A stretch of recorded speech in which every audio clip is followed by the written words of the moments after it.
America Looks Abroad. This is the 52nd in a series of broadcasts presented by the staff members of the Foreign Policy Association, a non-partisan organization which offers accurate information on world affairs. Today's subject is Russia's role in the world conflict. The speaker is Mrs. Vera Michaelis Dean, Director of the Research Department of the Foreign Policy Association. Mrs. Dean. Thank you. As Germany intensifies its air attacks on British war industries, it is also hastening its efforts to bring the entire European continent under Nazi rule. The past week has been marked not only by fierce air raids on industrial centers in the English Midlands, but also by great diplomatic activity in Eastern Europe and the Balkans. On Wednesday, Hungary joined the pact recently concluded by Germany, Italy and Japan regarding a new order in Europe and Asia.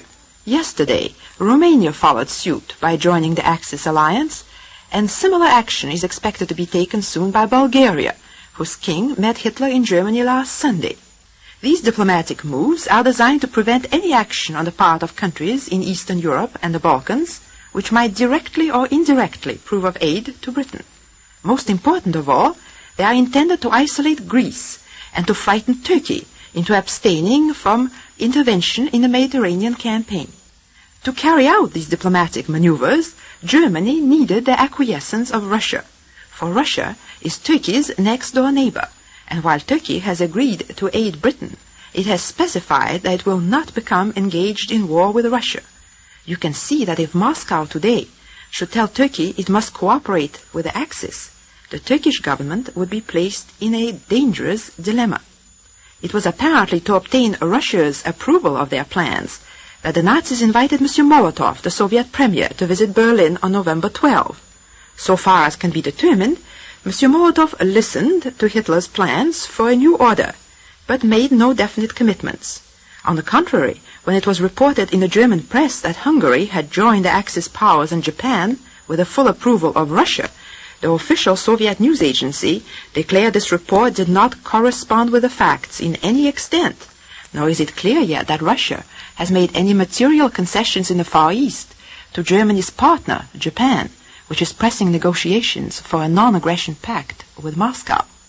You can see that under these circumstances, Russia's position in the world conflict becomes again of paramount importance. What can or will Moscow do? It is customary in Western countries to describe Russia as a great enigma. Opinion in Britain and the United States regarding Russia has been further confused in the past 20 years by the rise of communism, which is regarded by some as a mortal danger to the Western way of life, more deadly even than Nazism, and is hailed by others as the only hope of modern society. Division of opinion in Western countries regarding the aims and character of communism, and hence regarding Russia's role in world affairs, has contributed more than any other factor to the ideological confusion of our times. This confusion was greatly increased in the summer of 1939, when Moscow came to terms with Germany. Russia, the one great power in Europe which had consistently opposed Hitler, suddenly concluded a non-aggression pact with the Nazis, which gave Germany a free hand to attack Poland and then turn against France and Britain. The Soviet government, whose founder, Lenin, had denounced imperialism, assumed an imperialist role, and within a year occupied the Baltic states, eastern Poland, a part of Finland, a section of Romania, all of which had been lost by the Russian Empire at the end of the last war. Stalin, who had again and again proclaimed that Russia wanted peace and would not take 1 inch of any other country's territory, flung the Red Army into war against Finland. No wonder that both foes and friends of the Soviet Union were bewildered by these apparently contradictory developments. And their bewilderment was further increased when communist parties outside Russia, following the new line of policy dictated from Moscow, suddenly abandoned their previous hostility toward Germany. Instead, communist spokesmen in all countries declared that the war had been provoked by France and Britain for purely imperialist motives, and urged their supporters to oppose war and advocate peace. Now, there are two questions we must ask ourselves in discussing Soviet foreign policy. Did Russia's acceptance of a non-aggression pact with Germany in 1939 represent a change in its policy? If it did, What produced this change? Without going too far back into the history of the last World War, we must understand that when the Soviet government came to power in 1917, it was not friendly either to Germany or to the Allies, at whose side Russia had been fighting since 1914. The Soviet leaders believed that both Germany and the Allies, as well as Russian Tsarism, had been fighting an imperialist war, which, whatever its outcome, could only injure the workers of all countries. In the opinion of Soviet leaders, the only good thing about that First World War was that it offered an opportunity for world revolution. They believed that the disillusionment and bitterness created by 3 long years of struggle would lead soldiers and workers in all belligerent countries to demand peace, as well as improvement of their economic lot after the war. The Bolshevik Revolution in Russia was regarded by the Soviet leaders as a signal for revolt on a world scale. Their own slogan, addressed to Russian soldiers in the trenches, to workers and peasants behind the lines, was bread, peace, and land. This slogan, they thought, would find an echo in all belligerent countries. Russia would then become the standard bearer of the communist revolution. These hopes of the Soviet leaders were shattered by the course of events. Germany did experience a change of government in 1918, but not a social revolution. Short-lived communist uprisings took place in Hungary and Bavaria, and a trend towards socialism became noticeable in a number of European countries. But on the whole, the end of the war marked an attempt to patch up the political, economic, and social institutions of the pre-war period, rather than to effect the fundamental revolution anticipated by the communists. Fear of communism, as practiced in the Soviet Union, became one of the dominant forces in post-war Europe, and it was impossible not to identify fear of communism with fear of Russia. Many attempts, as you know, were made by the Western countries to quarantine Russia, to isolate it from the rest of the world. When this proved unsuccessful, and Russia resumed a part in the affairs of Europe and Asia, attempts were made to curtail its influence and relegate it to the background. This fear of communism and of Russia, so prevalent in Western countries, was skillfully used by Hitler, who himself denounced communism as the enemy of Western civilization. Both at home and abroad, Hitler promised that Nazism would prove a bulwark against communism. By his campaign against communism, he won many adherents, not only in Germany, but also in certain circles in France, Britain, and other countries. Fear of communism thus played into the hands of the Nazis before the outbreak of the war, just as Germany's reconciliation with Russia in 1939 proved helpful to the Nazis once the war began. You can thus see that there was no love lost in the past 20 years between Russia and the Western powers, France, Britain, and the United States, which after the Soviet Revolution had intervened in Russia against Bolshevism. In fact, the first countries in Europe to establish relations with Russia after that war were its former World War enemies, Germany and Turkey. This we must remember when we try to understand Russia's present relations with Germany, because Germany, ever since the days of Bismarck, has been guided by 2 main considerations with respect to Russia. First, the Germans regard Russia as an essential source of food and raw materials, as well as a market for their manufactured goods and a field for their technical experts. Second, the Germans have always feared the possibility of war on 2 fronts and have again and again sought to establish friendly relations with Russia. When Hitler, in 1939, concluded a non-aggression pact with Moscow, he rid Germany at one stroke of the nightmare of war on 2 fronts, and made it possible for the Reich, in some measure at least, to draw on Russia's food and raw materials.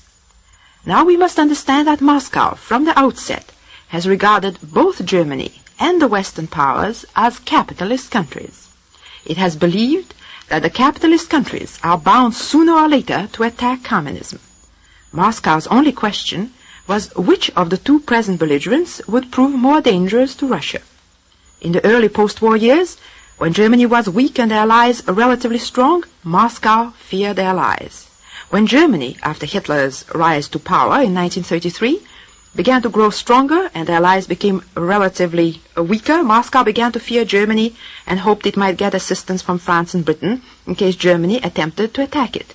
But when France and Britain permitted Germany to seize Austria and Czechoslovakia, the Russians decided they would get no aid from their allies and came to terms with Germany. This does not mean that Russia is no longer afraid of Germany. On the contrary, Russia is probably more afraid of Germany right now than it was in 1939, before the outbreak of the war. But Russia is not prepared either from the industrial or the military point of view for a conflict with Germany. Moscow's chief aim is to preserve the neutrality of the Soviet Union and to avoid a war with either Germany or Japan. At the same time, it would like to benefit by the advantages it now enjoys in negotiations with Germany and Britain. The real question is, which of the two belligerents has more to offer Russia? To answer this question, we must again look at the world conflict from Moscow's point of view. Moscow hopes that neither Britain nor Germany will win this war. It hopes that the two great belligerents will so exhaust each other that neither of them can be a threat to Russia for many years to come. A German victory, which would leave the Nazis in complete control of Europe, would be regarded by Russia with grave apprehension. But a British victory, which would leave the British Empire unimpaired and presumably no more friendly toward Moscow than it has been for the past 20 years, would also not be welcome to the Soviet government. What we may expect is that Moscow will continue to hold aloof from the conflict, intervening only to protect its own interests, as it did in Finland, the Baltic region, and Romania. At the same time, it will remain on the alert for developments indicating that the possibilities of world revolution may be revived in the course of the present conflict. The Russians believe that the time may come when the conquered peoples of Europe, resentful of Nazi rule and disheartened by the outlook for the future, will turn to communism. Should that time come, Russia may once more assume the role of standard-bearer of the world revolution envisaged for it by Lenin. And of course, fear that just this may happen is being used today by the Nazis to strengthen their hold on Europe, because millions of Europeans, even today, regard Nazism as preferable to communism. Only slowly and through bitter experience are people in Europe beginning to realize that Nazism is effecting on the continent a revolution as profound and far more efficiently organized than that contemplated by the Russian communists. Only slowly are they learning that Nazism is not an effective safeguard against communism, any more than communism proved an effective safeguard against Nazism. Only slowly are they discovering that a strengthened democracy offers the one alternative they seek, now that they are confronted with a tragic choice between Hitler's new order and Stalin's world revolution.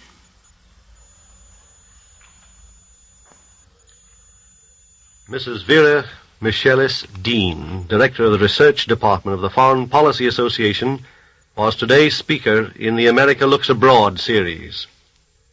If you would like a free copy of this talk, address your request to the Foreign Policy Association, 22 East 38th Street, New York, or in care of the station to which you are now listening. Either to 22 East 38th Street or in care of the station to which you are listening. The Foreign Policy Association is a non-partisan organization open to all who are interested in American foreign policy. It offers accurate information on current world happenings. In the world of today, foreign affairs are your affairs, and we invite you to tune in next Sunday at 2:15 Eastern Standard Time to hear another speaker in the America Looks Abroad series. This has been a presentation of the National Broadcasting Company from the RCA building in Radio City, New York.